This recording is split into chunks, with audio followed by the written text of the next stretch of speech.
Samantala mga ka-RSP, bukod sa pagkakaroon ng trabaho, maganda na magkaroon ng extra income sa pamamagitan ng pagnenegosyo. Kaya naman upang bahagian tayo ng kaalaman patungkol sa e-commerce industry, kasama po natin ngayong umaga ang isang business coach na si Nessel Sumile. Good morning po at welcome sa Rise and Shine Pilipinas. Good morning! Hi!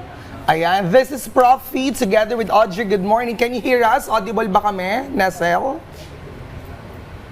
Yeah. Okay, hello, good morning. Good morning, Rise My and name is Shine, Ness. Nessel. Awesome.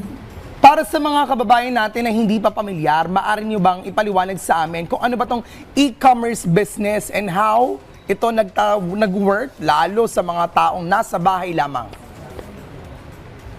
Okay. Una muna ipaliwanag ko, ang e-commerce ay isang negosyo kung saan ang pagbibili at pagbebenta o serbisyo ay nagaganap ito sa pamagitan ng internet o sa online transaction. Yan po, para mapagana mo po ito, kailangan mo magbuo ng website. Depende kung anong ibebenta mo sa online, no? Katulad ko, meron akong skincare. So, nagbubuo ako ng website ko sarili. Tapos, pwede ka rin magbenta sa mga platform ng Shopee, Lazada, TikTok, o di kaya Amazon. Katulad ngayon ng ginagawa ko. So, ano naman yung mga produkto o serbisyo na karaniwang binibenta online at yung mabenta? Well, kahit ano naman, no, pwedeng ibenta, no.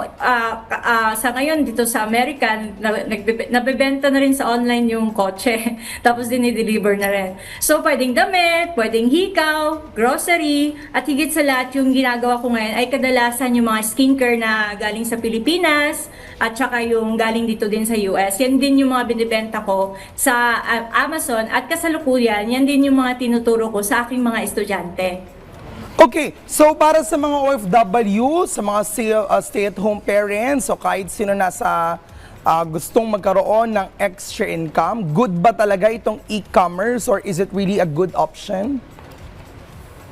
Yes, it is really good option kasi unang-una, sobrang nakakatipid ka dahil wala kang binabayaran na renta, at pwede kang magbenta, pwede kang magsimula kahit na napakaliit lang na halaga o di kaya kahit na walang puhunan, pwede nga katulad ng ginagawa ko minsan.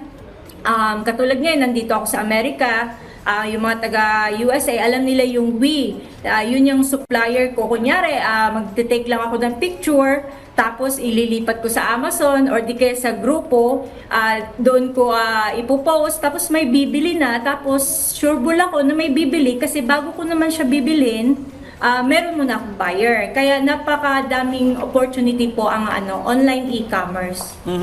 Well, para sa kaalaman ng mga interesado, totoo ba na kahit walang produkto, parang middleman ka lang, pwede kang kumita sa e-commerce? Okay. Yes, pwede po. Yan po ang ginagawa ko ngayon, yung pagbebenta ko sa mga client ko din na kunyari gusto nila na katulad ng isang araw, gusto nila ng itlog. Tapos wala naman talaga akong itlog dito.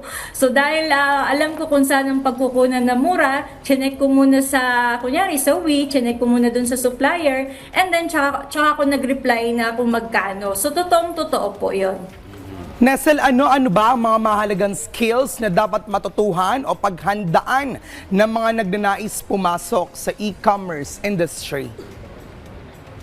Okay, lalo na sa mga baguhan pa lang, no, ang importante kasi na-experience ko to sa mga estudyante ko na meron silang ibang negosyo na physical, tapos gusto nila mag-e-commerce business, no, para nga pang support sa pamilya nila. So, meron ako na-encounter na hindi pala lahat, kahit magaling na sa negosyo in physical, hindi pala lahat marunong mga pa sa computer, at higit sa lahat, napaka-importante na marunong ka mag-calculate. Kasi yung iba, hindi nila alam paano kung anong gawin na formula sa math, kung ita-times, kung iti-divide. So yun yung mga na-experience ko sa mga estudyante ko, no? So napakahalaga, una, marunong sa computer, magbilang yung mathematics natin po. At saka, yun, product research, which is yan yung mga tinuturo ko, no?